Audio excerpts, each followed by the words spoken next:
a place where sin cannot molest, near to the heart of God. O Jesus, blessed Redeemer,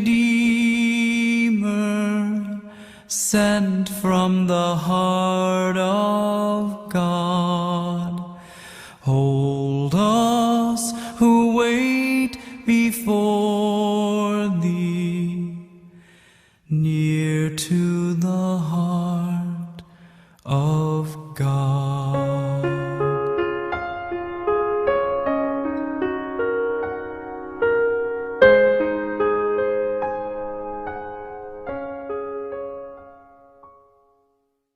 Hi, I'm Marcia Bridges with Living Manna Ministries, and I'm here with Brother Spencer Scott with Nevada Ag here in the northern Nevada desert. Today, Brother Spencer is going to give us some basic gardening techniques here on this farm. So, Brother Spencer, let's get started. All right. We're going to start just with rototilling. This is a diesel tractor, diesel rototiller. So just get it started. It has a preheat cycle. It's pretty warm right now, so we shouldn't need the preheat as much.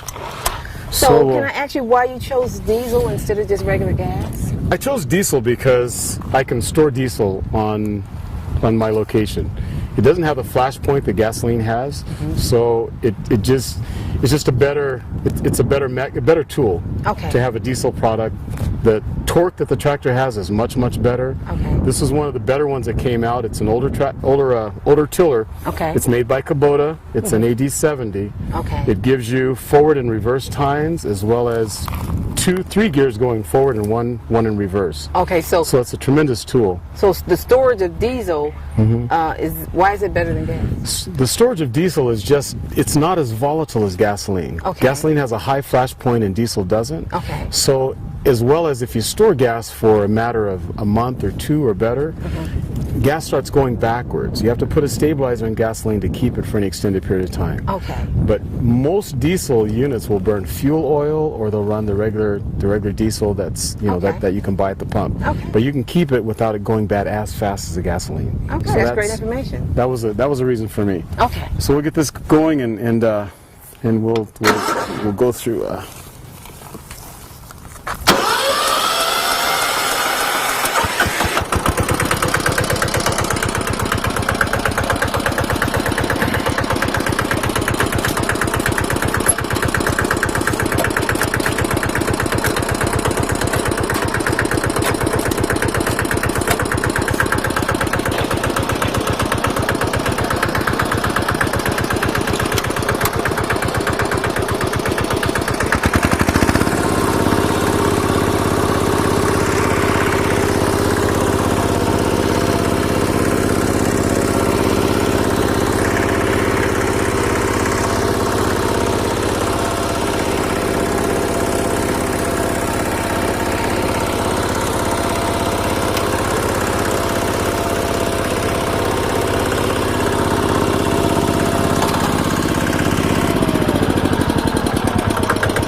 Now, one thing nice about this tractor, since it has forward spinning tines, if the soil is nice, like this is wet, it'll cut into it really easy. Okay. If you've got hard, packed soils, the reverse mechanism gives you a better cut, and then you can come back and do the forward. Okay. So.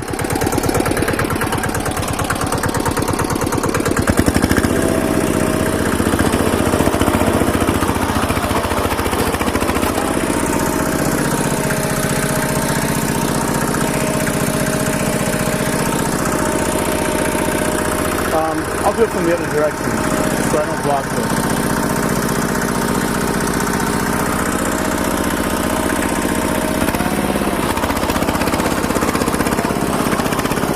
Now the soil here, it's wet, but it's still a little hard.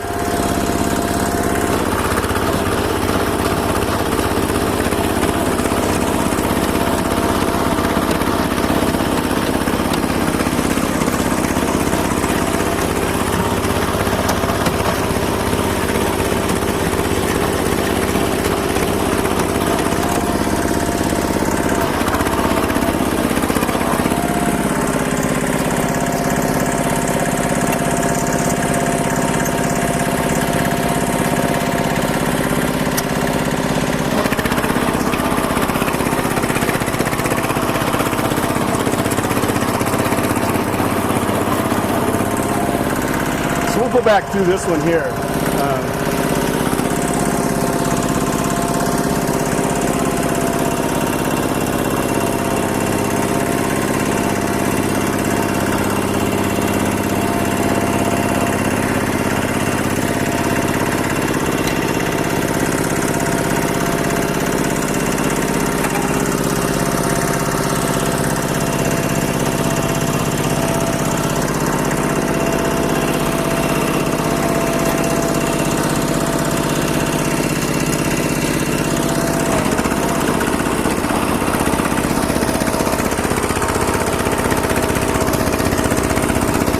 You want to make as many passes through the area that gives you the depth that you want to create the seed bed. So we made one short pass through. We're just going to come back again with another pass. Now I've noticed that this section right here is a lot finer than this section. And why is that? Is that because you did the reverse on this portion? Yeah, the reverse cuts the soil a lot differently. Okay. And gives you a little bit of a finer cut. Okay. But what we'll do is just we'll make a couple passes through, and you typically have to do that to get the depth that you want. Okay. You just make a few passes through, and it'll work things out. Well, you know, when I first started gardening, I was told that you really needed to dig like 4 or 5 feet, or is that a true statement? Different types of plants require different root depths. Okay.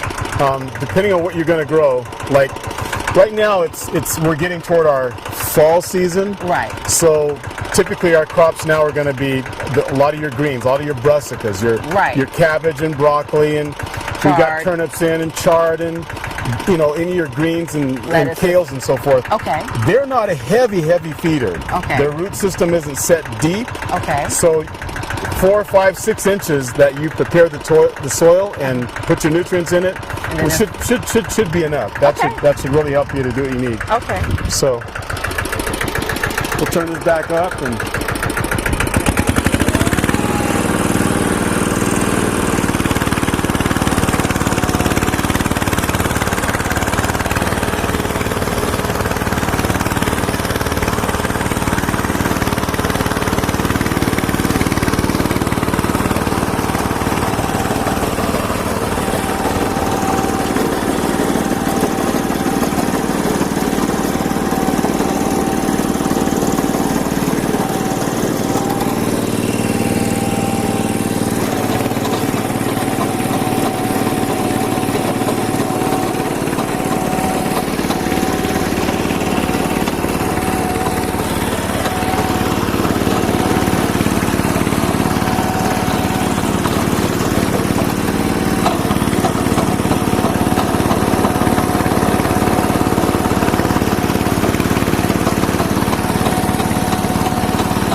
Okay, so I just have 2 more questions. Sure. Is it the right thing to do to till in wet soil? It'll be much easier on your equipment as well as yourself. Okay. If you're tilling in moisture soil, because it's gonna till better, and it's just gonna make things better all the way around. Okay, but not fully saturated, but just not fully saturated, just where the moisture's gone through very well. We've got moisture in your soil pretty well. Okay. Then it's just gonna be easier on your equipment. Okay, and then another question is, why do we have to till at all? Well, tilling's important because you've got to create a seed. You've got to create a seed bed so that new seedling, it's got pretty good power when it comes out, but it needs a fertile bed and a soft bed in order for the first roots to be able to sink in and then to start moving down deeper. Okay. Typically, the soil that's compacted, the pan is too hard. Okay. Yeah. Now there are there are movements toward no-till circumstances when you're farming, and that's good once you've already gone through a field and you've tilled it and you put in a principal crop, you're not going to have the compaction that you're going to have on something that has never been tilled before, or not been dealt with. Okay, so there are some forms of no-till gardening that can be done after a field has been tilled. Absolutely. After it's been plowed and you've gone through and you've loosened the soil up and you've turned it over, you've gotten your organic matter well blended in it. Okay. And for instance, if you come through and you grow corn, you put corn over that area. Corn's a real heavy feeder. Right. So you come through and you cut it off, cut the stalks off, and you cut them low to the ground, mulch them and put them back on the soil. You could come back in and open areas up and come back in with another crop. You can do that. But I thought that corn was a nitrogen sucker, and that you can't really plant it in the same area because of that. Corn is a very heavy feeder. If you came back in an area where corn was planted, you'd be putting another crop in. You wouldn't come back with the same one. Okay. Yeah, that way you have your rotation, and you want to make sure that throughout your practice of growing, that if I planted beans here this year, then I'll put something back next year. Okay. Like every year I'm changing. I'm always changing what's in the soil. Okay. And this place, it's changing for next season. Okay. Always rotating, always rotating. Okay. Yeah. All right. So with tilling, just basic, make enough passes over an area if it's been hard pan, that you've got the seed bed that you need. Rake it out, put your water lines in, irrigation down or otherwise, or garden hose, put the seeds and all your nutrients and go to work. Amen. Yep, so that's it. All right, so so you want to go through the garden now? Yeah, we can go through. We can go through. Okay. This is just one field. It represents about a 3/4 of an acre, and this is our last field that we do. We do early plantings. I always do early plantings, and then I'll do a late planting, and then this represents a very, very late planting. Okay, a late spring planting? No, it'll be a late summer season planting. Okay. Like most of what's here was put in right about July, right around June, July, except the beans. Okay. We've got beans that came in earlier. Okay. So I don't put a lot of energy into this field necessarily. It will make, and our season will usually extend till about October before we get frost really, really strong. Okay. But the beans have already finished. Okay. Now beans are one crop that it has a clock on it. Most of your crops have a clock on them. Okay. So I see some beans here. When beans have finished, they're going to die back and start getting what looks like chlorosis, the yellowing of the leaf. The plant will just turn a switch off. Okay. It's like I've set enough beans, I'm done. Okay. And and it stops. One thing to remember when you're growing beans, now always remember that most of your legumes are nitrogen setting plants. Right. They will on the nodules of the roots will create nodules, and nitrogen will be affixed to those to those nodules on the roots. But the plant does not have enough energy in itself to create the crop. In 45 days, typically most of your legumes are going to start setting nitrogen. Okay. But the plant will not have enough power to develop the beans unless you have soil that has a good cation exchange property, or CEC property. That's just soil that's able to hold the nutrients and hold them very, very well. Now can you tell me what CEC stands for? CEC stands for cation exchange capacity. Okay. The goal with your garden is to put enough organic matter in your garden so that it will be able to hold the nutrients that are in it. Okay. You want very, very rich, well turned over soil, and you want actively decomposing organic matter in your soil. Okay, so now we just did a tilling demonstration. So let's say I'm about to plant a new field and I till. Am I supposed to put all these things and then till it again? What I would do is I would put my organic matter, I would broadcast it over the field, and then either plow the organic matter in, or till that organic matter into the soil. Okay. You can do all of it in one step. You can put your nutrients. If you've taken soil samples of your property and you know what's missing, you can do that very, very well. So if you need calcium as a structural element, almost every field or any area that you're planting, calcium is a structural element. You can't start without calcium. Okay. So make sure you've got lime. If you've got high rainfall areas, you can put lime in. If your rainfall areas are lower, gypsum is a very, very, very, very good tool. We use gypsum here because we have a very, very low rainfall. Okay. So gypsum works out well for us. If you have high rainfall, then you need to use the powder. Want to use the lime. Okay. So we'll put lime in, potassium, the magnesium always goes in when we're planting. We'll always put our along with those sulfur, but most of our fertilizers they're a sulfate, magnesium sulfate or potassium sulfate. So the sulfur is there. So the sulfur is typically there in the fertilizer, but we make sure we always have those there. Now phosphorus is another one that we always add. Okay, now how often should they do it once the plants start to come up? You only do it one time because most of those have to be in the root zone. Calcium's got to be in the root zone. Okay, so I have to Phosphorus needs to be in the root zone because they're not mobile. Okay. So they've got to be in the soil. Your magnesium is a negatively charged ion, so it's mobile. It'll move with the water.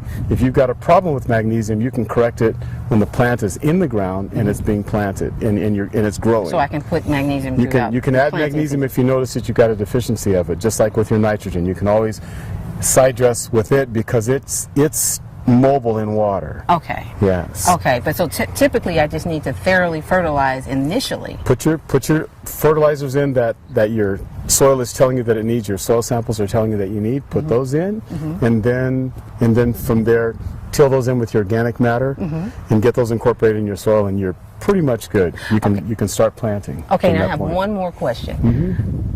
So let's say I want to prepare my field for spring this winter. Okay. And I want to go ahead and till and put all that stuff in. Is it better to do it before or right at spring, or should it settle into the soil?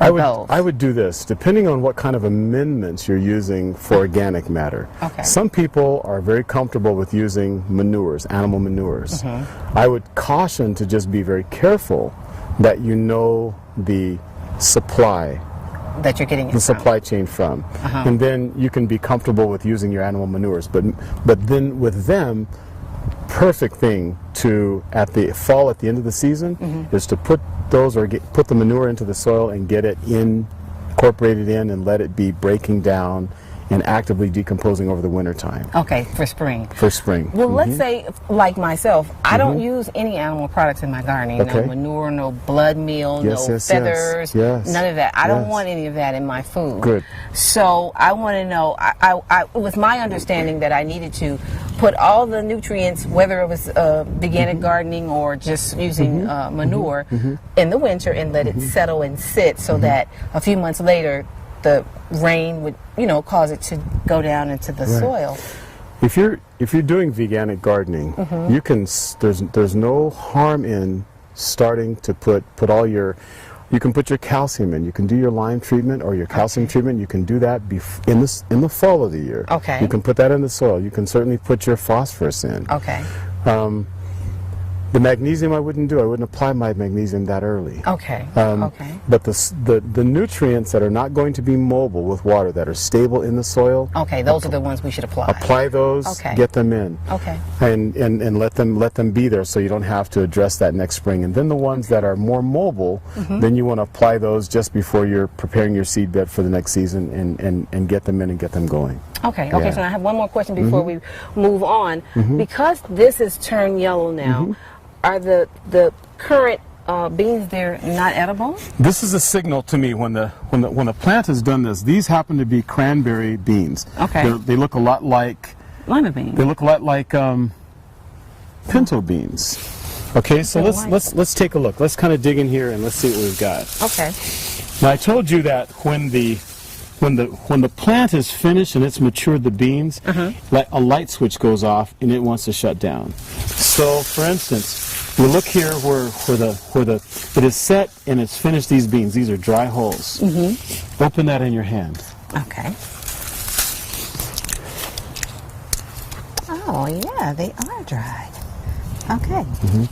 So those are the cranberry beans. They look a lot like the pinto, just the color. They do. The color is totally different. Yeah. But it's a wonderful bean to eat. Okay, so I can eat this bean. Those are ready. Those are ready to go to the pot. So just because the leaves turn yellow doesn't destroy the bean, I can eat what's already grown. Oh yeah. Okay. The leaves are turning yellow because the plant is telling you I'm ready to come out of the field. Okay, I'm done. I'm done. Now Okay. all the pods haven't finished. Okay. So and that's just kind of how it is. Drying, But- you mean? Huh? All the pods haven't finished drying? All the pods have not finished producing. Okay. Like for instance, you'll see these. The bean is just just beginning to start in Okay. them. Okay, Some 'cause of they're these the short. bean is completed, Okay. but we've got two markets for this product. Okay. We've got one market that wants to buy the bean in the shell that's fully matured. Okay. That's for this. One of the stores, they want this product just like this, with the bean fully formed in the hull. Okay. They'll buy it this way. Okay. Our other markets want it dried just like that and packaged. Okay.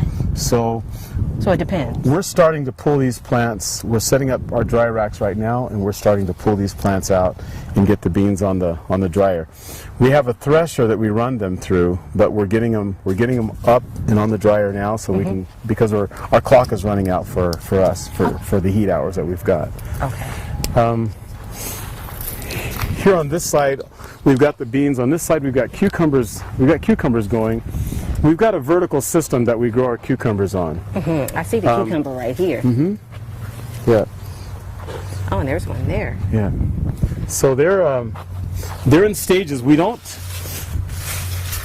Our customers dictate, the size of cucumbers that we harvest. Those are too small. Okay. So we'll come through and we'll harvest all the cucumbers that are about 9 to 10 inches in length, and all the other ones that are shorter, those are about 6 inches, 7 inches in length.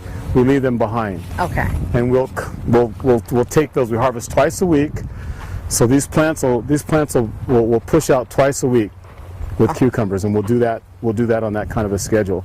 Again, remember, this is a late field. We have an early field that cucumbers have been going for I don't know how long. Okay. From the very, very beginning. Okay. Now you'll notice in this one, because this field is really rough, we've got a lot of different things growing here. We've got watermelons that have sprouted from last season, and we didn't bother with the plants. We just let them go. We've got another cucumber. This is an Armenian cucumber that's growing here. When you're planting and you're using open pollinated seeds, we're an organic farm. Everything we do is organic, and typically, of all the varieties that I plant, almost everything that I plant is open pollinated. Okay. And why is that? Couple reasons. Philosophically, for me, I understand that the open pollinated plants are more vigorous and they're stronger. Okay. Let me give you an example. For the most part, people are learning in school to use the F1 hybrids, to use those plants. Okay. In commercial production for corn, they want to make sure that all the corn is growing at the same height. When you harvest, it's all at the same height. But now when disease comes through the field, you have a carbon copy of everything is just about the same. Okay. All the way through the field. God didn't do it that way. Okay. With open pollinated, when disease comes through the field, it's only catching plants here and there and here and there. Okay. Because their gene structure is not identical. They're not identical copies of each other. Okay. Each one you have the same product, but they're individuals. Sort of like our DNA. Yeah, just Okay. like us. We're individuals. Okay. So disease will not hit the whole field and just run through like fire Okay. and take everything out. Okay. It'll be dispersed like that. Okay. Well, what about heirloom? Is it necessary for it to be heirloom, or can it just be open pollinated and organic?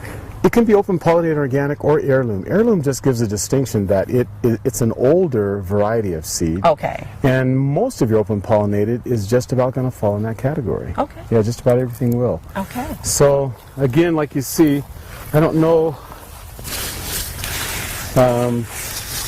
on this plant.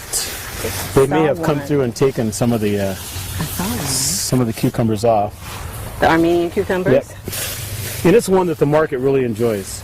And of a lot of the varieties of cucumbers, it's one that I really like. You do? Yeah. It's never bitter. No matter what size it is, it's still great. You see a watermelon growing in there, but like I say, this is a late field, so our tension isn't really strong here. Here's another one. Now, Armenian cucumbers, they will shock you at their size. Like here's one growing here. And it's like zucchini, they'll get to like a baseball bat size. Wow. For a squash. Not for a squash, but for a cucumber. Sorry about that. That's okay. But look at that. Wow. Oh, it smells wonderful. The seed, it has a small seed cavity, but all that outer is meat. Wow. And it's not bitter.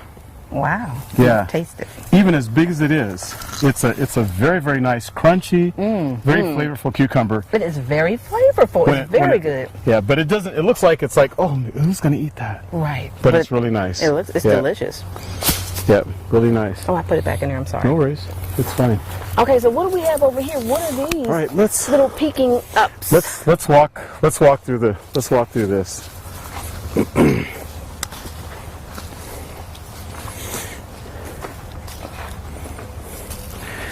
Now we've got a few different things growing here.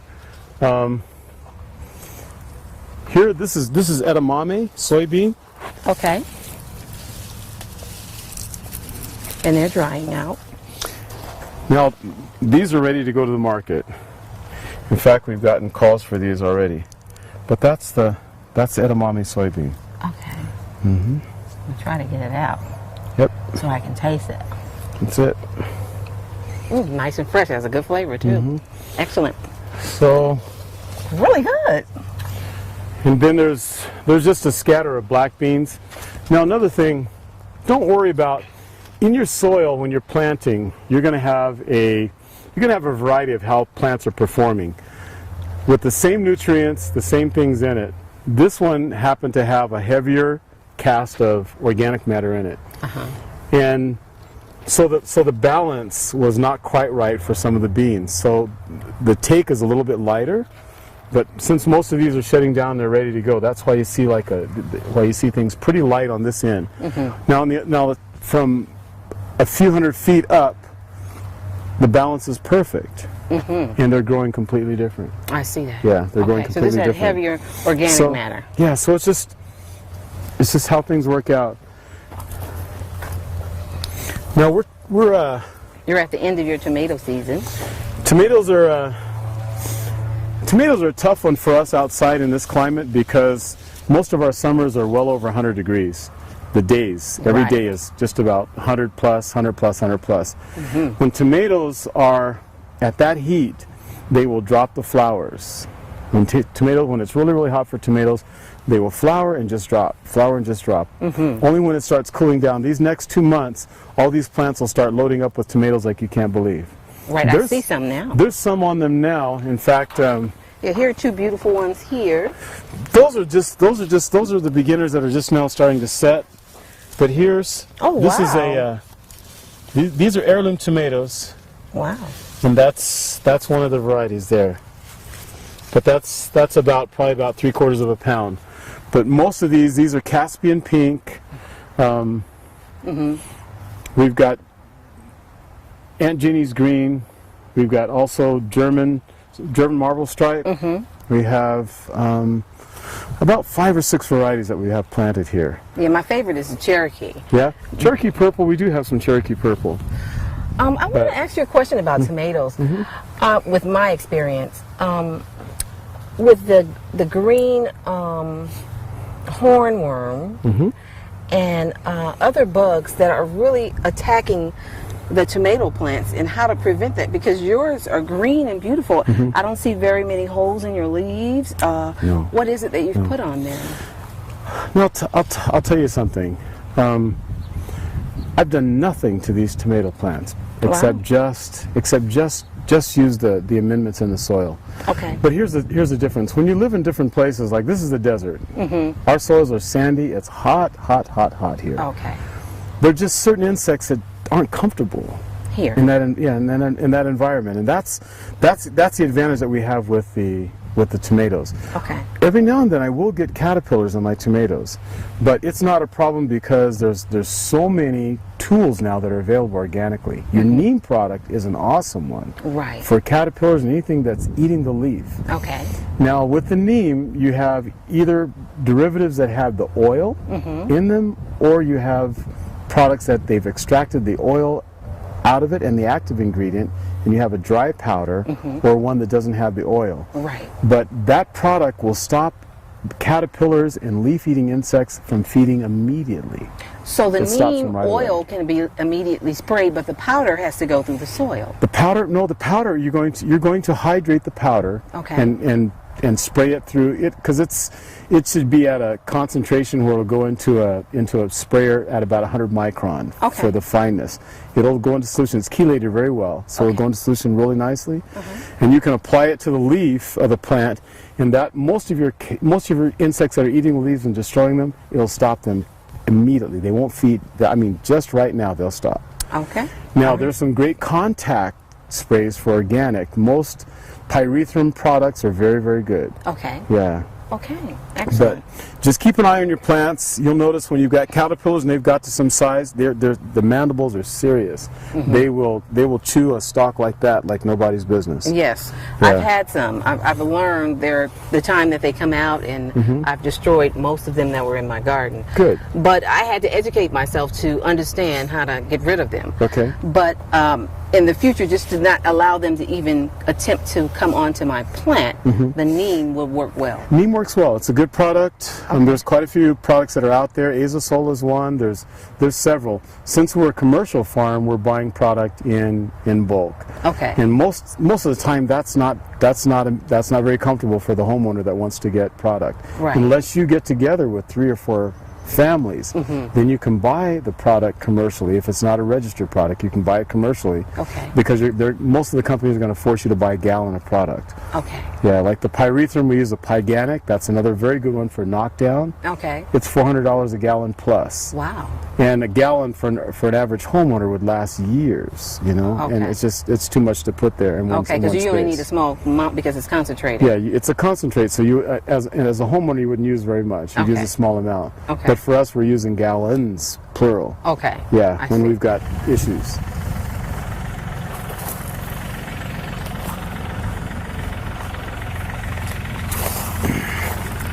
Are these ready to eat now? Yeah, oh yeah.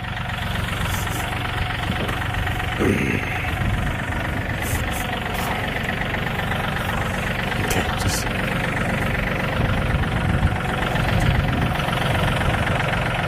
Yeah, that's a small one. Wow, these are huge.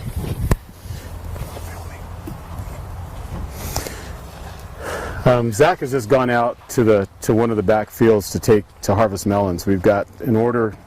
We didn't have enough to finish, so and then she's coming with more. But it's time for that's one of our early fields Okay. for watermelons. It's planted. We'll start it just as soon as the last indication for frost. We'll start our watermelons. These are Jubilee. They're seeded watermelons. We don't do anything but seeded watermelons here. Amen. Amen. But these guys are ready to go. Okay. And you notice in the tractor, they're really careful with the melons. She puts in something soft so they're not beat up. Okay. Yeah. So they don't get bruised or cracked. Yep. So we'll let Zach go ahead with the. Thanks, Zach. Appreciate it, man. Yeah. You're welcome. Okay.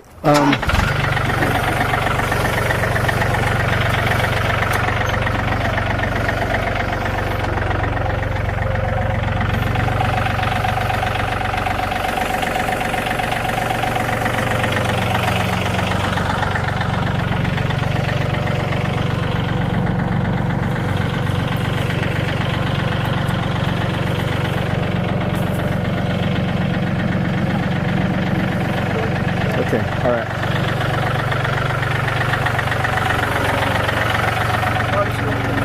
Huh? Yeah. Put them right in the truck. Now each one of those are about 30, 40 pounds each. Wow. Now this is again, we're pick up where we were.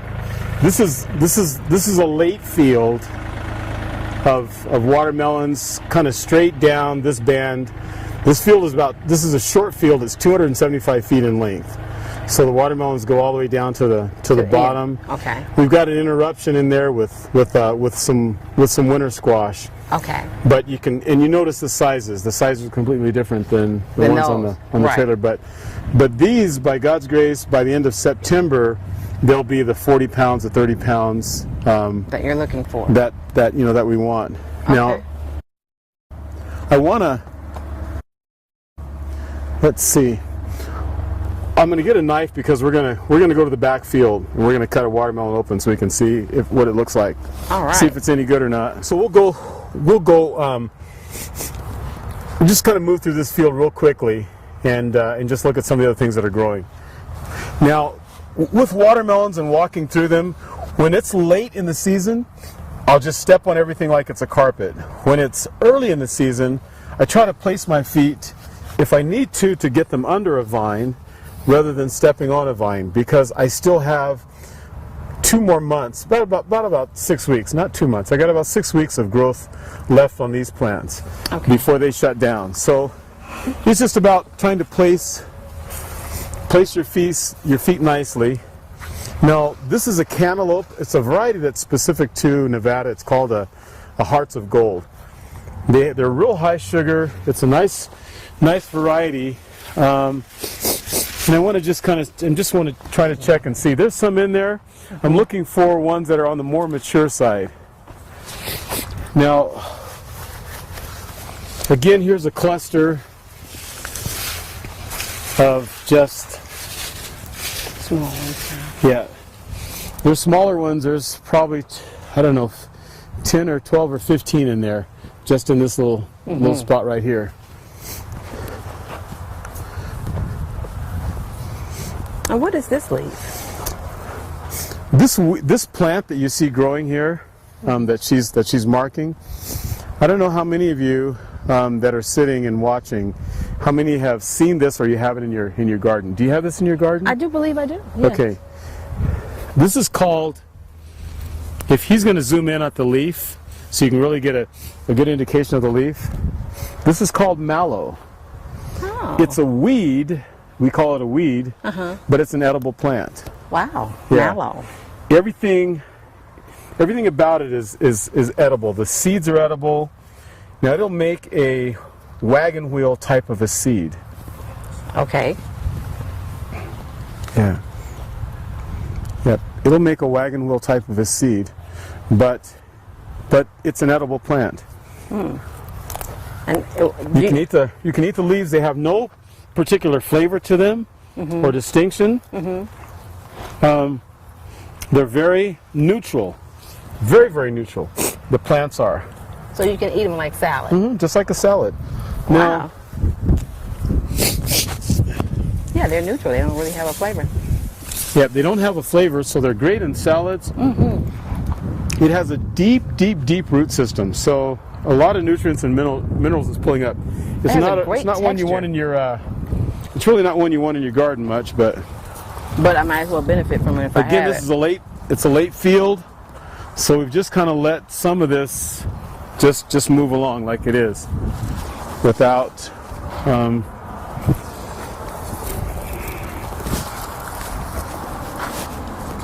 Other fields typically we won't do that. Now, we've got a couple things interspersed here. We've got Jubilee melons growing in here. We've got one volunteer. Wow, it's a big one. Yeah.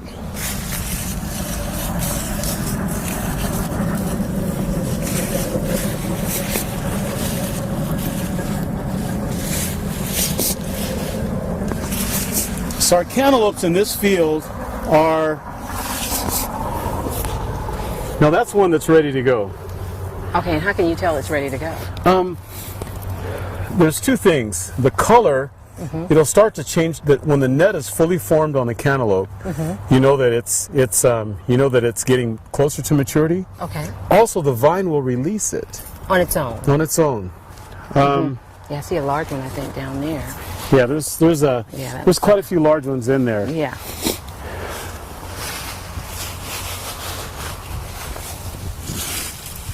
In fact, this is another one. Now, this is something else that happens with the cantaloupes. Is that if they stay in, they want to start to split. For size, they want to start to split. We're going to get a knife. We're going to kind of go through some of these things. All right. Okay, I'll hold this. Yeah. Do some taste tests. Now, here's something. Most places, people have issues with. You'll have issues in your field with insects or bugs or what have you. Also, there's an issue with wildlife.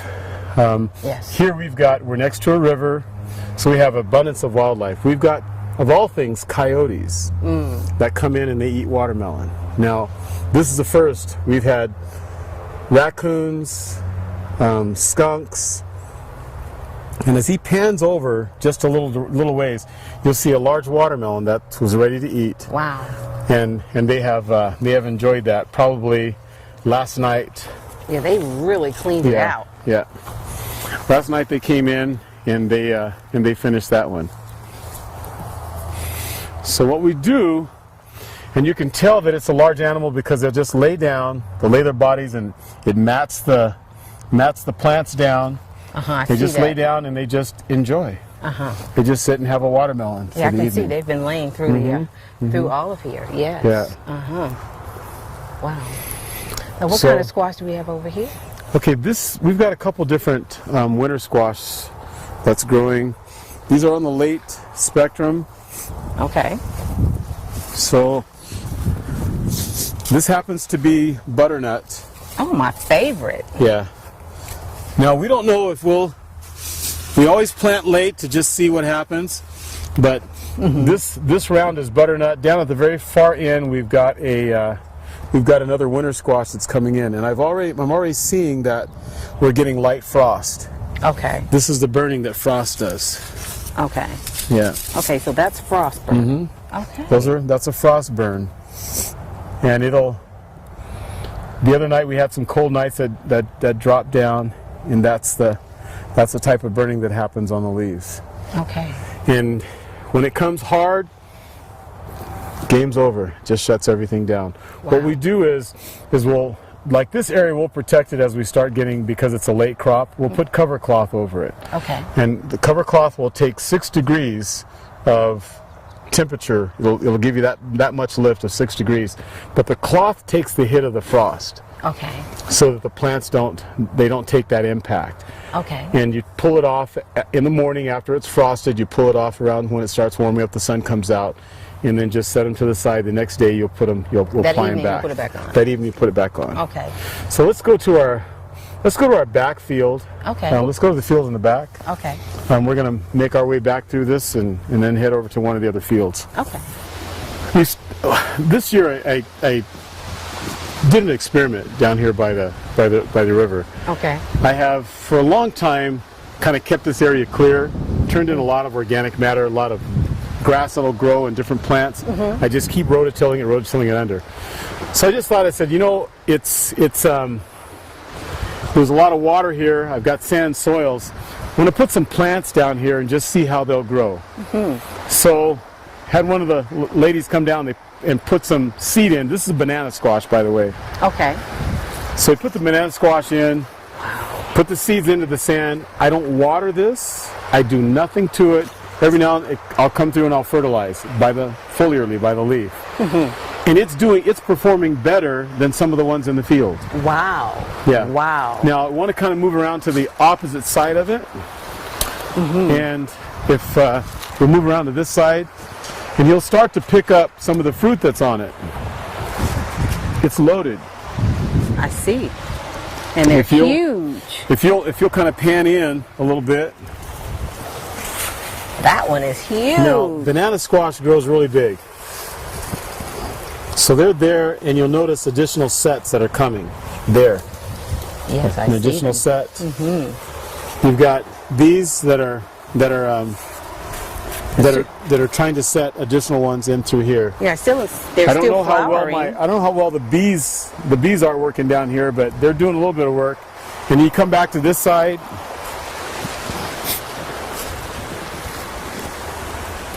and you know the squash, they're there. Wow. They look very good too. Yeah, these are the banana squash. Now, This is did a you younger plant this? plant, so they're not nearly as mature as the ones in the other field, but they're on their way. But what this is if you have a stream bed or a stream area, use it. Yeah. Yeah, use it. Yeah, you this- probably find that you have to water little to almost none with the plants that are there. Wow. Now, this happens to be a wonderful place for Beautiful. animals to come down if they've taken something out of the field to come down and eat, and it's quiet and nobody's bothering nobody's bothering them, and it sounds nice. The water sounds good. But there's beans that are growing down here, and we didn't plant beans. You've got beans growing. Now here, I see them. What kind of beans are they? now I'm not sure because I didn't plant these beans here. This is one that's vining. So typically the ones that we plant in the field are either cranberry or black beans. Sometimes are green beans. Okay. Yeah, so they could have gotten anything and come down. But let's keep moving through. I want to show you something else. Okay. Here's another one of those banana squash. This one's been there a little longer. Wow.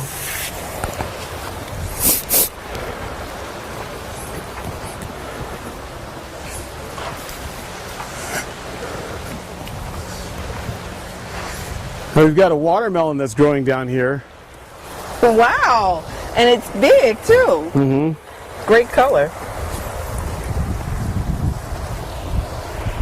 So, Really doing well. and actually a stream bed is, because we've got sandy soil, a stream bed works out really nice. Watermelons put down deep roots. Your winter squash sets deep roots. Watermelons will set roots down as far as 4 feet. Wow. Yeah, so for them, it's the midday, the heat of the day. There's no stress on the leaves whatsoever. No stress at all. Everything is just running along on point. Don't do any watering of these plants at all down here. Got a baby one growing on here as well. Yep, another one set there. Wow. Very So- nice. This is so beautiful.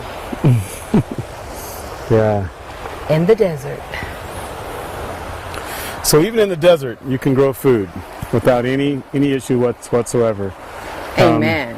If you apply your hand to it, try to learn the science of how the plants grow.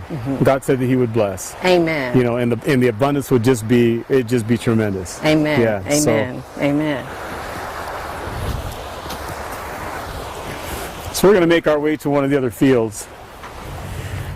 Okay, we're in one of the back fields, and right now it's harvest time for us, and we're doing watermelons back here. This is winter squash. There's a few rows of winter squash. We've got a few varieties back here. This happens to be a Queensland Blue. It needs a lot of area to run. It's unbelievable. But the plant will do probably about 20 feet to the left and right of the center of the plant. Wow.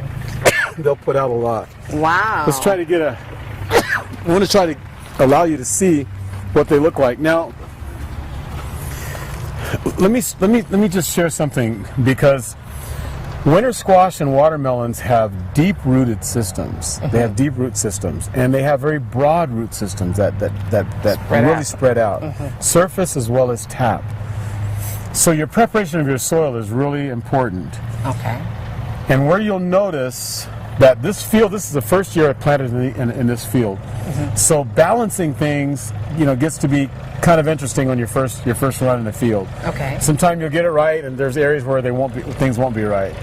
But the point about preparing the soil and the deep root systems this plant is getting to the point of maturity, or almost time is up on it.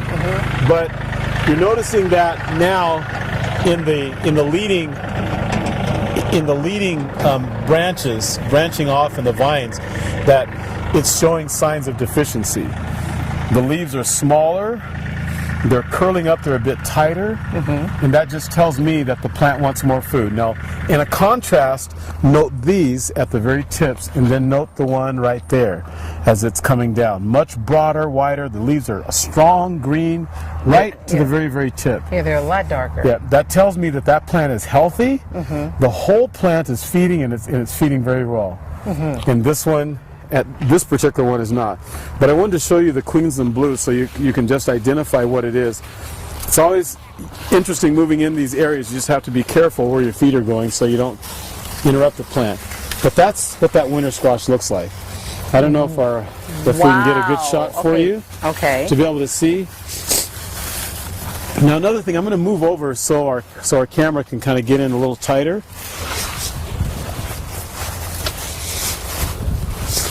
Now, if you want to know when your squash is getting ready, when the stem starts to get corky, you see how this stem now is starting to show a beige line, like a beige line, but we call that corkiness because it's not the smooth green fibrous look. It's like the stem is splitting and widening, and it's showing more of the inside. That lets me know that that fruit is just about mature. The stem is corking out. Now we'll cut it and let it cure, and then that's that. But that's the Queensland Blue. It's a very nice winter squash. And you cut it and then cure it, or you don't let We'll cut it and let it set for a few days. You mean you just cut it at the stem? Cut the stem. Okay. Cut at the stem. Leave the stem on the plant always. Okay. And let it kind of cure down.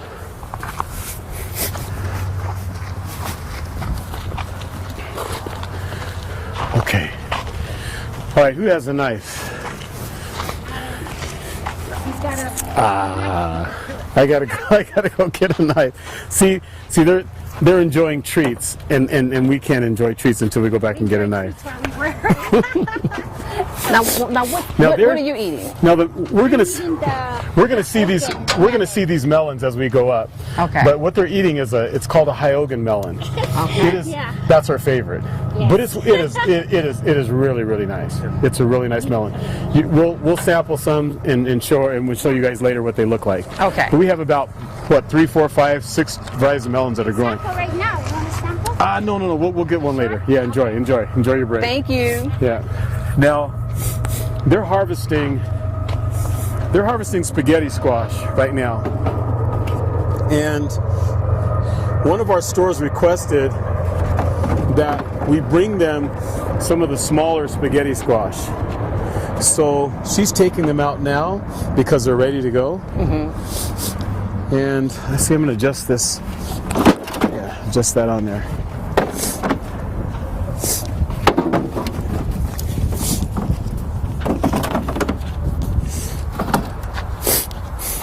So yes, she's busy getting those out. Okay, we walked a little ways away. Let's go back. Let's kind of go back this direction. Can I take your stick? I'm going to take your stick. Do you have another one out here? Okay, all right. Now, I wanted to show you the contrast of this outside line right here is that spaghetti squash that we saw down by the river. But we'll go around to the back of it. Now, right here behind our camera this is called a houlihan. It's another type of winter. Actually, no. This is the carnival acorn squash. Okay. That's a carnival acorn. Ribbed, deep rib, nice color to it. But now here's something going on. You see this plant that's yellowed out.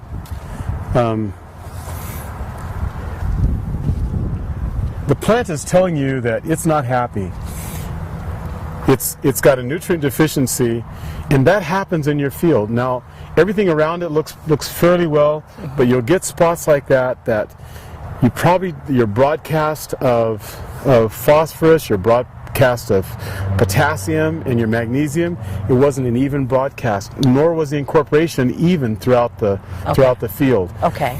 And as the plant gets bigger and its demands are greater, then it's going to tell you, hey, I don't have enough food. So that's one thing to just note as you're making your soil application. The soil's the foundation. It's critical. And it's at the start that the critical work is done. That's exactly right. So now, in a case like this, is there any way that I could feed it and keep it healthy, even with our liquid fertilizers or anything like that? It's possible at this point. I don't do it in some circumstances just because, but it is. You can apply your nutrients that are missing, that are not stable in the soil, that are stable in the soil, the ones that don't move, you can apply those foliarly, and you can bring a plant out of that circumstance. Okay. Yeah, you can bring them out of that condition well enough. Okay. So if you've got plants in your garden and you're starting to see signs that hey, that I've got deficiencies, they're not growing well, you can definitely make applications to bring them out of that condition. Okay. Now here's that same winter squash that we looked at, but with the bottom turned up. This is a carnival acorn right here. Beautiful. It's a nice looking plant. Nice looking squash. Yeah. And it's good sugar, good to eat.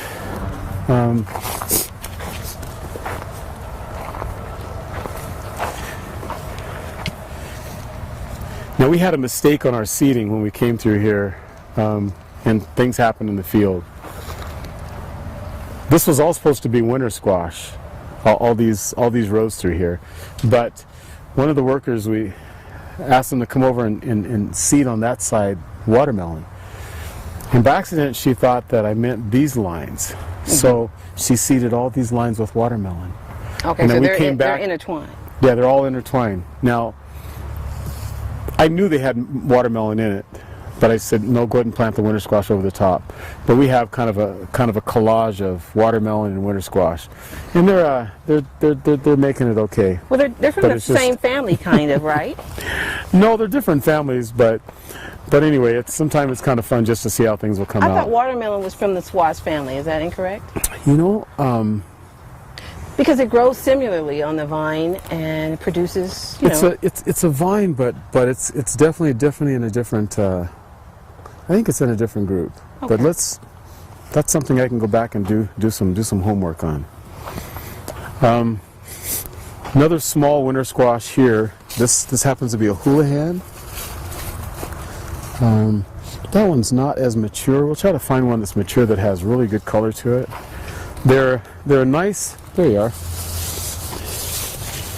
It grows flatter. It kind of looks like the carnival acorn squash, but more like in a patty pan style, with a round bottom rather than a sharp bottom to it. Yeah. And let's just see. Just kind of meander our way through.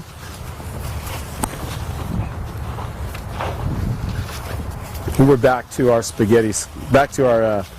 banana squash back here. They'll be about 3 feet in length. They really get to be a huge squash. And what's the particular harvest for them, or is it throughout the season? Harvest for us is just about. We're only weeks away from taking these plants out. I want to bring your attention back this direction.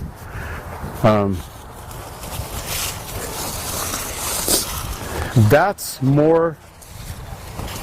There's a couple in here that are more typical to size. Okay. That's just about that's typical. That's more typical for spaghetti squash, or not spaghetti. My goodness, for the banana squash, they really get big. Now that's too big. That's too big for any one person to eat. But I want to bring your attention back again. But what happens with these is these will be wrapped and cut. I don't know if you can see that, if you can get in there to see that or not. So you sell them in portions instead of the whole squash. Okay. Yeah. because they're just too big for any one person. Okay. So we'll keep moving. They're harvesting spaghetti squash right now. We can just walk our way through, place our feet as best we can.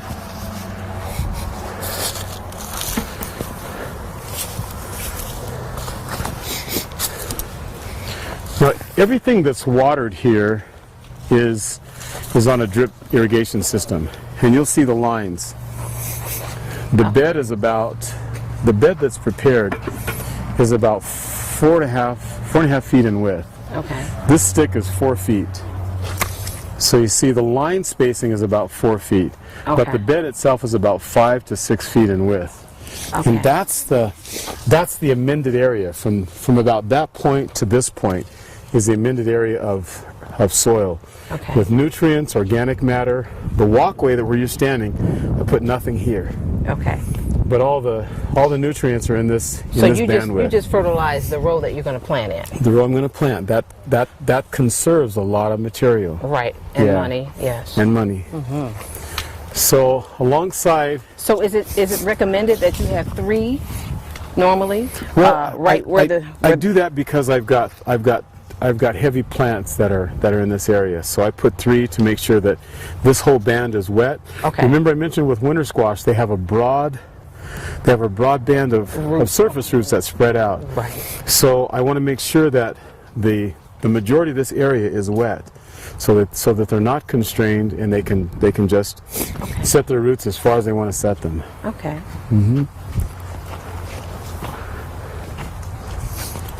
When the spaghetti squash has yellowed out, plants are setting down, squash is yellowed out, it's ready to come off. And that's what they're harvesting right now. They're getting all that product in. Because we've already started to get frost hits through here the last few days back. So basically this whole field is squash and melons, nothing Squash else. and melons, that's it. Okay. And this field is watermelons, as you'll see. Out, and we've harvested a lot of watermelons out of here. Okay. I don't know how much weight in watermelons. We've taken a lot of watermelon out of this field already. Do you think there are any watermelons over there that are ready to be picked right absolutely. now? But can you show us how to pick a ripe watermelon? Valeria, did you harvest all the watermelons that are ready? Yes. Okay. You think you forgot any? Maybe there's a few Whereabouts? Where should I look? down there with smaller ones. Down toward that far end? Far in. Okay. All right. Thank you.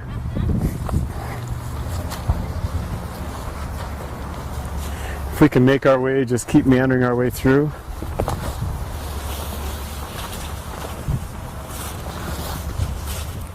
Okay. We're still going through the winter squash. Now, right now we're harvesting spaghetti squash. I just want to tell you how good God is. When you're using drip line, and we noticed a drip line earlier. Here you see one that's over the top of this watermelon. We're going to come back to this watermelon, but the watermelon grew underneath it and pushed the drip line up. But what happens is we've got gophers and that are gophers as well as moles underneath the ground. And what they'll do is when an irrigation line is on the top, they will bite into that thing to get the water. Wow. Yeah. And I'm on a mode right now where I'm traveling a little bit, so I'm not always at the farm. Usually, everything that we water is on timers. This year we didn't put things on timers because we got more fields engaged, but usually everything's on timers. I'm running 2 hours in the morning, maybe an hour in the evening to water everything, so we don't have to have that something to do. But they'll break the line, so this row that has spaghetti squash on it, it did without water for almost I think probably about 4, 5, 6 days Wow. that it didn't get water, and it started stressing the plants. They didn't die, but it started stressing them out. Because the gophers had bit the line and very little water was coming through the center section. The front was getting it, and one of the lines was still good at the very back, and it was getting it. So what it did is it reduced the size of the spaghetti squash. Okay. Now, one of our customers they would prefer the smaller spaghetti squash for their customers. They want the smaller squash because a single person can eat it, and because a lot of people don't eat leftovers, they'll just take whatever's remaining and toss it. You know, in America we waste a lot of food. We do. We waste a lot of food. Typically, really the spaghetti squash is going to grow to a size that it'll go to a size, these are immature because this is a younger plant, but it'll be that size and larger. I want to try to find you one that's more, let's come this way. That's more typical of a spaghetti squash in how it'll grow. And it'll get a little bit bigger than that before it's ready to cure down. So you can bake that, cut it open, scoop the squash out of it, and then do your sauce, or take it and transfer it to a bowl and put your sauce and so forth in it, and it'll feed 2, 3, 4 people. Okay. You know, one squash will. So they size up, and they size up well. But now a lot of movement is to the smaller stuff, so that we can just have a meal one time and toss what's remaining and then have something new tomorrow. It's a reckless way to eat, but that's where we are. Before the irrigation systems, how can we prevent the rodents from biting, or is there a better system that we can use that they can't bite through? Yeah, we've done a couple things, and I think I'll show you it as we go to the top field. Okay. When we go to the top field, I'll show it. There's a rigid, hard line. This is a drip tape, so it's, when there's no water, it's flat. You see how it's flat? Right. But this is a more rigid line that has emitters in it. Now it's thick, so it's too thick for them to bite into. Okay. They just ignore it. Okay. Yeah, we've gone to that in a lot of the fields to avoid the problem with having the rodents eating the lines. Okay, now you did say that when you were traveling, and even before that you water your melons and your squash. Yes. 2 hours in the morning and an hour in the evening. Yes, when they're on timers, yes. While they're on timers. Now, is it because of this climate? It's because of this climate, because we're really hot. So what I'll do is I'll start the water in the morning before the sun comes up, really strong, and I'll water them. Everything is on the ground now, no overhead. So I'll water them so when the heat of the sun comes up, they're not in stress. Okay. They've got plenty of water, and then if they've gone through without water for the balance of the day, I'll hit them with another choice of water. Okay, depending on how hot it is. Yeah. I want our cameraman to just kind of see the tool that she's walking with. That's a Honda power carrier. Now each one of those containers, there's 6 on that cart that she's walking out of the field with. Each one of those is probably about 70 or 80 pounds each with squash. And it just happens to work out as a nice tool to be able to harvest and to move out of the field with as a track vehicle. So if it's sandy or muddy or otherwise, you can move out of the field with it. Right. They're not so expensive. They're not available in this country much, but there are some in the country that can be gotten. Okay. But I just wanted to mark that was kind of a nice tool. Now we wanted to check and just look at the watermelons. Yes. So you want to know how do you know when a watermelon is ready to eat? Right. Let's take a look. We're gonna look at this one because it's a fair size one, and the drip tape is over it. Even we've got another one out here, so that one's one we can look at as well. What you want to do, if our camera can come to the opposite side, we can get a good indication as to what we got going. Now watermelons are easy to harvest because they communicate very, very well with you. So you want to find where the plant is feeding that melon. And we see here there's a principal vine passing through on this side, right? Now, and that's where it's feeding in for the watermelon. At that intersection, there'll be a tendril. You see that tendril? It looks like a curlicue on a little stick. I don't know if he can get a good shot at that. Let's move some of these other things out of the way so we can get some sunlight. Now that's my finger's on that one. That's the curlicue that you want to look for. It's a tendril.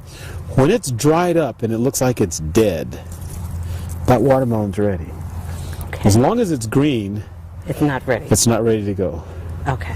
But when it dries up and it looks like it's dead, it's ready to go, it's time to harvest. All right. Now you'll notice something here. I've got a line going over the top, and we've got an irrigation line at the bottom. This is that hard, rigid irrigation line that I was telling you about. Now this one is still doing well. You see it's wet. This is a very strict, very strict, hard line. But what happened was in the center, sometime we'll use different systems. In the center, we had one that was bitten, so we ran another one in to replace it. If we're replacing line in the middle of the season, we're going to run them over the top of the plants. But I do want to say something about watering and how we water. Let's just want to wipe that. If you're watering overhead, everybody won't have drip systems to work with.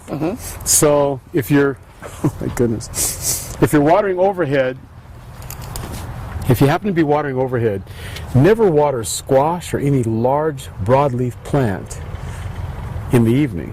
Okay. Yeah, especially if you're in an area where you've got high moisture and high humidity.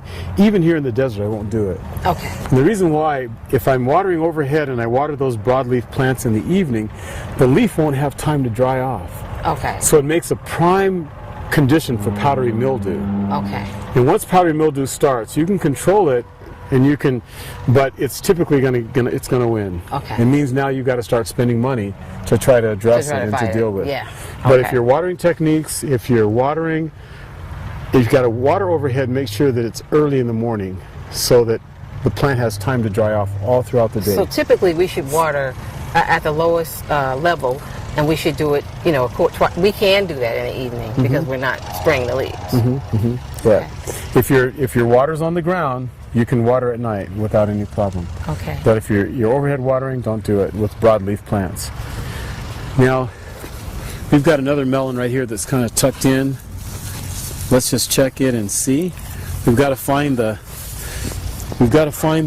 tendril? This is the blossom end back here. So we want to find where the plant is feeding it. And we've got a lot of vines crossing, but here's the feeder right there. Move that vine out of the way, and that's the tendril that we're looking for right here. And that one looks one. Okay. That one's nice. I see one on the top that looks dry. Yeah, You see this that is one? that's coming from this one. Okay. And it's really good that you've got to try to identify, because you want to make sure that the one that you're looking at is the one that's feeding the plant right here. So that's the one that's feeding the plant. Okay. Here it is, and it's green. Okay. It's fresh and green. Okay. But when that's dried down, it tells you right away that plant's ready to harvest. go. Yeah. It's time to harvest. Excellent. Now, is this a plant that you grew, or is this just a weed? This is a weed. Okay. As a matter of fact, that's a very invasive weed that the whole state is working very hard to eliminate. It's called white top. And it's, we'll dig this one out. They set roots, and there's another one.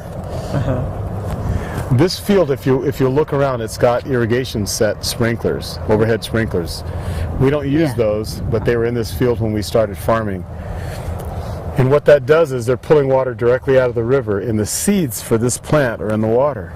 Oh, okay. So as you broadcast it, you move that seed along. Now, are there any plants or vegetables that we can water overhead, or we should? Oh yeah, you can. Almost all of them you can water overhead. The issue is just don't do it in the just in the evenings when you've got a big leaf, like the winter squash. Okay. It has a real wide leaf to it. Okay. So that's a lot of surface to dry down when the sun is leaving the sky. You're getting close to the evening hours. Okay. You don't have much wind. That moisture will stay on the top of that plant. Okay. And then with any measure of heat or humidity, it just works out really well for powdery mildew to begin. Okay. And you don't want to you want to avoid that at all costs, because that's going to make us having to start spend money with treatments of copper or otherwise to try to get rid of that mildew. Okay. Yeah. So. All right. Anyway, we're going to move through these watermelon, and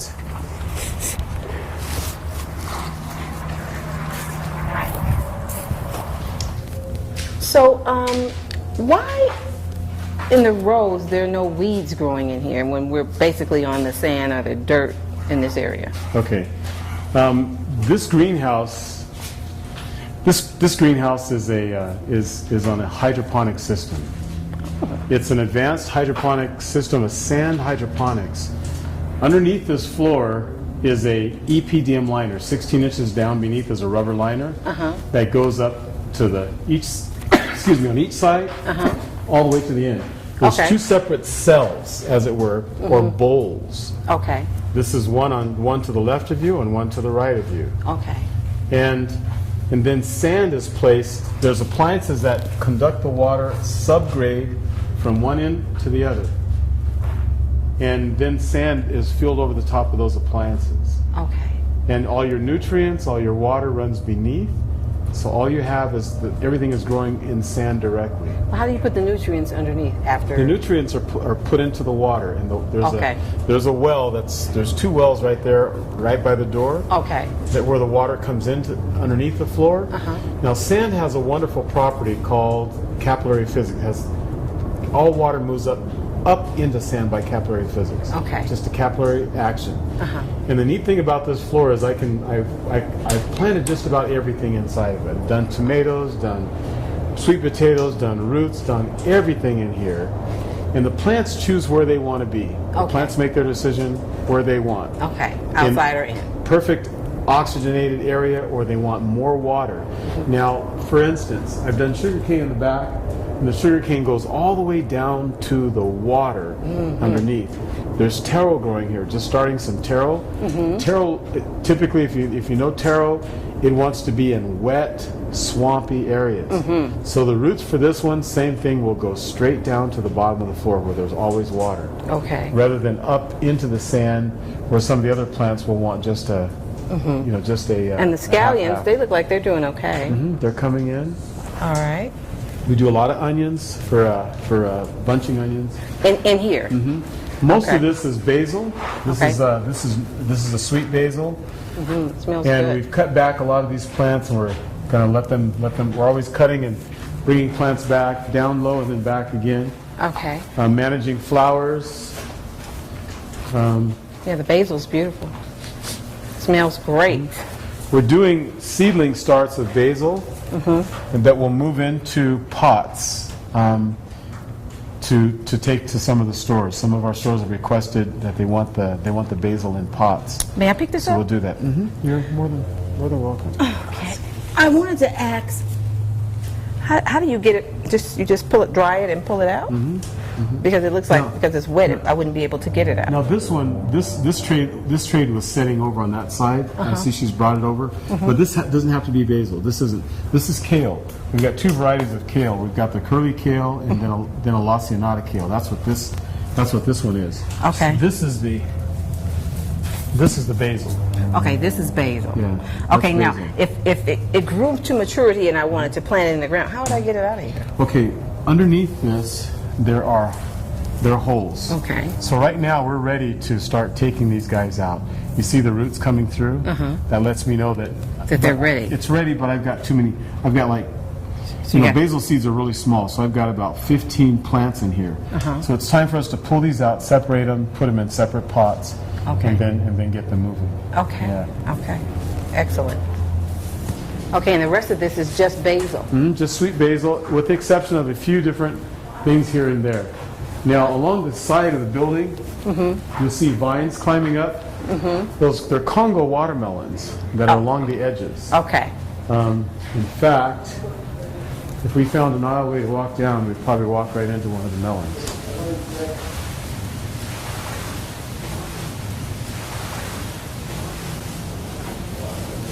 Yes. I don't know if our camera can catch it or not, but there's about a 40-pound Congo melon growing inside the greenhouse. Wow.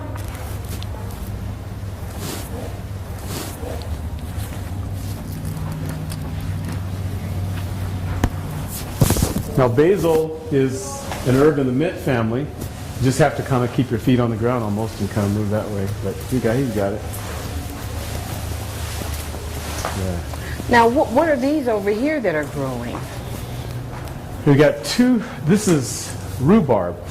Okay. That's growing in the. That's growing in here, and then along the side are some melons. Yeah, okay, I saw the squash leaf over there. Yeah. Okay. And that lone plant with the really small leaves, that's Thai basil. Really? Yeah. Right here? That little small one. With the very small leaf, that's Thai basil. Take one in your hand and just rub it in your hand. Okay.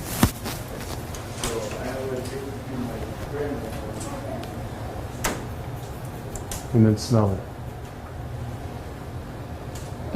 It smells good. It sort of has a licorice smell to Yes, it. It smells delicious. Wow. And Yeah, it's really. so vibrant. The Yeah. smell is so vibrant. Really nice. Really nice. in Really foods. nice. Yeah, in dishes. It's really neat. And this is Thai That's basil. Thai basil. Yeah. You heard it, folks. Get some Thai basil. It smells awesome. But the sweet basil is great. Nice for the pastas. Nice for pesto. But basil, we send basil every single day almost to the stores. Wow. There's no gap with basil. So this is a high-producing product. Loves the heat. This greenhouse right now, if you'll pan over to the, it's about 110 degrees in here. Wow. We turned the fans off because of the noise, but it's roughly about 100 and almost getting close to 110 inside. So how hard is it for the average person to get a greenhouse? It's not so bad. You wouldn't build a structure like this because of the regulatory issues that we have. This greenhouse has to be built to. Yes. It has to be built to withstand 103, about 130 degree wind forces. Okay. Okay. Do you like okra? Well, I don't like okra because it's slimy and Probably it not gives the me best, huh? creeps. Okay. I'm not saying the flavor's not good, but I won't eat it because of the slime. What I want you to do is try it raw. Okra is Yikes. awesome raw in salads and other things like that. And it's not slimy? Not even slimy, I'm telling you. You're sure it's not slimy? This variety of okra is called cowhorn, so it makes a really long pod, and immediately it would tell you, oh no, it's too old because it's too, they're too big. But we'll try to find one that's tender, and I think this one is. That one's not bad either. This younger one is. Let's try this younger one. Okay. All right. Now, bite into that. All these are organic. We don't spray anything. We don't spray any pesticides. I don't even touch okra. There's nothing I do to it. Okay, I'm gonna bite it. Okay. It's not slimy. It's not slimy, and the flavor's nice. Flavor's great. Yeah, the flavor's nice. It's very good. No sliminess I never would have thought whatsoever. about putting okra in salad. It's raw. It's something different. It really does It's taste something good. different. It's really Well, nice. who knew? The I flavor learned of something. okra's in it, but it's not. Now, our It's very nice. people can't see it, but our cameraman, I want him to try as well. You can't see him eat it, but we're going to cut one for our cameraman to take. Don't eat bite the top off and then bite it, and you'll see. You'll like it. Now, see, that's not bad, is it? No, it's not bad at all. It's very good. Yeah. So now, this is carrots, right? Yep. We've got carrots in here.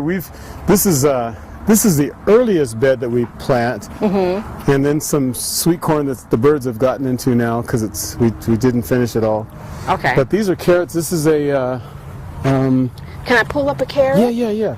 Let's go up toward the front a little bit more. Okay. A little sandier. Okay. And I think we can get them out. We're always watering carrots, so let's see. Right where you are. Okay. Right where you're at.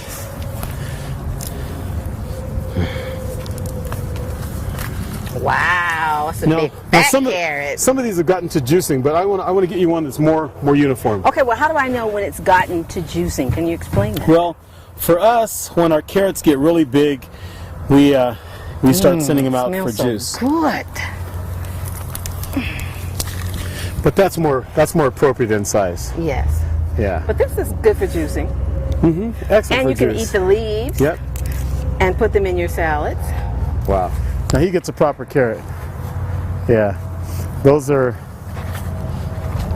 Wow. Praise the Lord.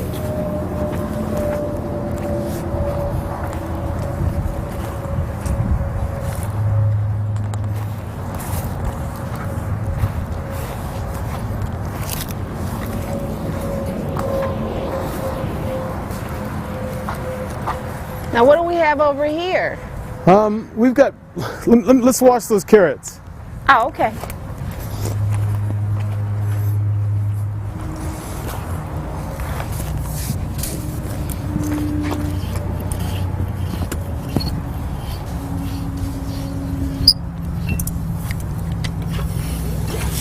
It's all well water, so it's Wow. really, really nice. Let me do yours, Brother Bridges.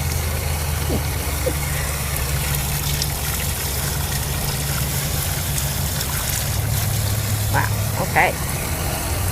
Let's try it. Nice and sweet. Let me wash that one for you. Okay.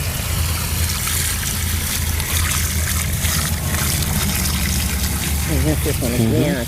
All right. Touched it. Moment of truth. Awesome. Sweet and crunchy. Sugar's okay in that one? Mm-hmm. Good. Mm-hmm. Good. I love carrots. They've got a lot of good things for us. Yes.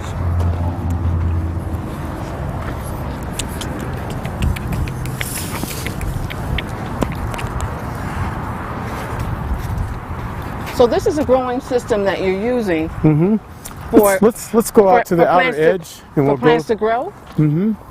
I mean, climb up. Mm-hmm.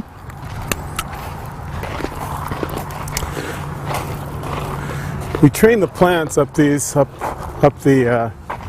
Now something happened this season. We trial a lot of equipment. We trial this system. It's a new system, and let's walk along this outer. We'll walk down this aisle here. Now, I want to show you something.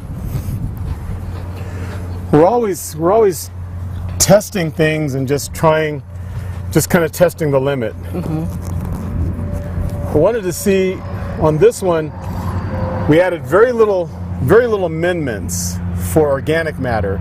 Now it's sand. What we did is we put the nutrients in the soil, added almost no organic matter whatsoever. And the night and day difference between the performance of the plants. You'll look at these. Now it's getting cold now, so these are starting to yellow down and get to that point because they've got no nutrients. These melons here, from this row to this row, on these two, in this first section, next to no nutrients in the soil, just a very little. Let's walk on down. I want to show you the contrast.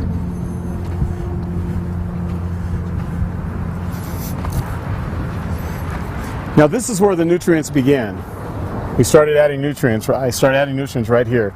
Look at the difference in the plant. Wow. In the color, the size, the melons, everything. What kind of melon is that? It's very interesting. This is a crane melon. Okay, a crane melon. C-R-A-N-E. Very nice. Now, we have a vertical growing system where cups are placed underneath these. Crane is a really tough vine. It will hang this melon even without the cups. It's unbelievable. Okay. I've had melons much bigger than these, and they'll hang. But we've got appliances to set underneath them to keep them. But the goal here is in growing vertically. This plant will put out. Right now we're about 6.5 feet here, and these vines have already started moving horizontally. So one plant will put probably about 12 feet of vines. Wow. Now, if all this, what you see on this row coming up, if all these were laying out, we couldn't walk between it. But I can train these vines to go up Instead of out. still have more set of melons, because now the flowers are more accessible even to the bees. Okay, because they're up and they're not down. We do double rows, so you've got two rows of melons growing side by side Oh, I see. Where- And you use the black plastic on these. We use the plastic to hold the heat in the soil Okay. and to give us our early start to hold the heat, and then to also even to keep the moisture in the soil. Okay. So there's two reasons for that. And so the watering systems come here and they just water over the hole. The irrigation lines are underneath the plastic. Okay. They're running beneath it. Okay, so you Yeah, the cover drip- them as well. Yeah, Okay. drip line is running beneath the plastic. Water comes in. The soil is heated by the plastic. The moisture from the irrigation stays inside because it can't evaporate through the plastic. Right. So you're saving both, but you're getting your early start for heat. Okay. Yeah. So, but this is a crane melon. We didn't bring bees in this year, and I think we're noticing the difference. So normally you bring bees here? Yes, we bring bees in because we just almost just have to have them. Okay. Yeah, in order to get what we want. Let's keep coming on down.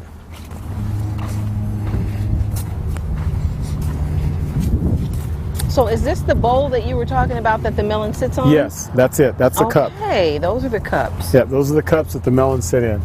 That's exactly right.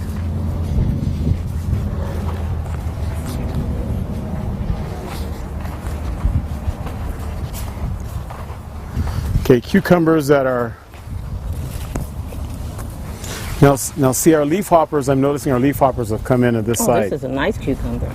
Mm-hmm. Very nice cucumbers. Yeah.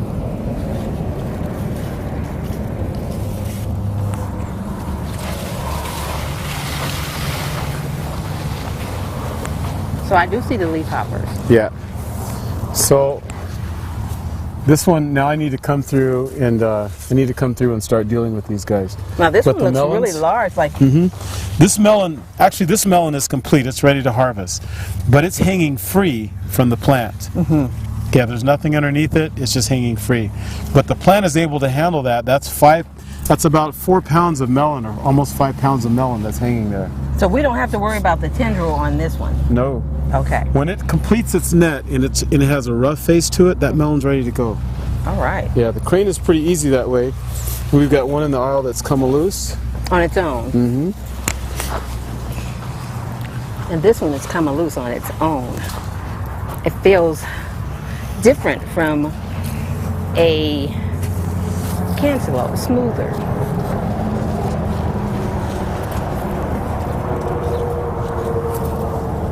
Yeah, that one didn't quite finish. And that's because it doesn't have enough netting on it. Yep, doesn't have enough netting on it. It'll still ripen and probably be really nice to eat. So should I lay it back down and let it ripen here? No, it's okay. Yeah, you can, or we can put it in one of the refrigerators. Yeah, it's okay.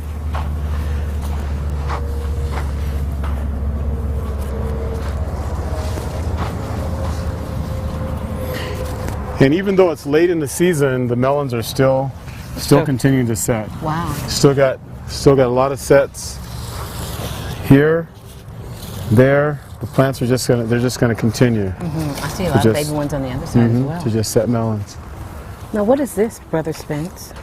That's just a weed. That's almost okay. like the lamb's quarter, but that's a Okay, weed That's a weed. Okay. coming in. All right. Now on this side,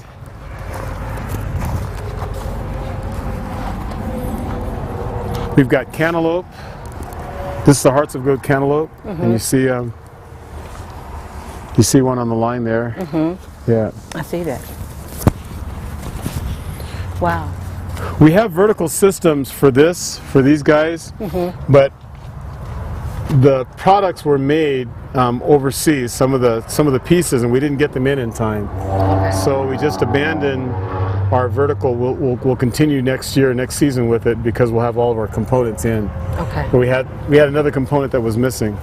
But what we do is we use the stakes as you see them, and there's clips that go on. The strings run through just like you see here, and we just train the plants to go up those lines.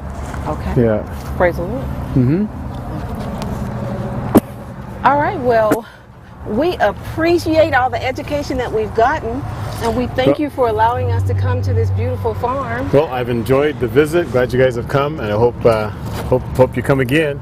We will. Yeah. And in the future, we hope that we can get a few more educational classes and maybe some hands-on demonstrations. And that's very good with me. It's All very right. fine. Be All happy right. to do it. All right. All right. From Nevada, we say Just- goodbye. We're just outside of Reno. Yep.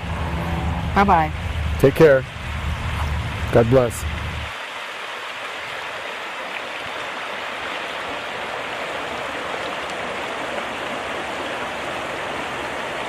Thank you for joining us through the ABCs of true education, which is agriculture. We hope this journey has been very educational. We pray that all who are seeking to leave the city will, and those who have properties or even live in apartments will be able to grow their own provisions, even start where you are. Let's have a word of prayer. Heavenly Father, we thank you for this opportunity that you have given us to be taught how to grow your provisions. We pray that you bless all those who are striving to leave the cities, and those of us who have property. Lord, we pray that you teach us how to garden. In Jesus' name, amen. Thanks for watching.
There is a place of quiet rest near to the heart of God, a place where sin cannot molest, near to the heart of God.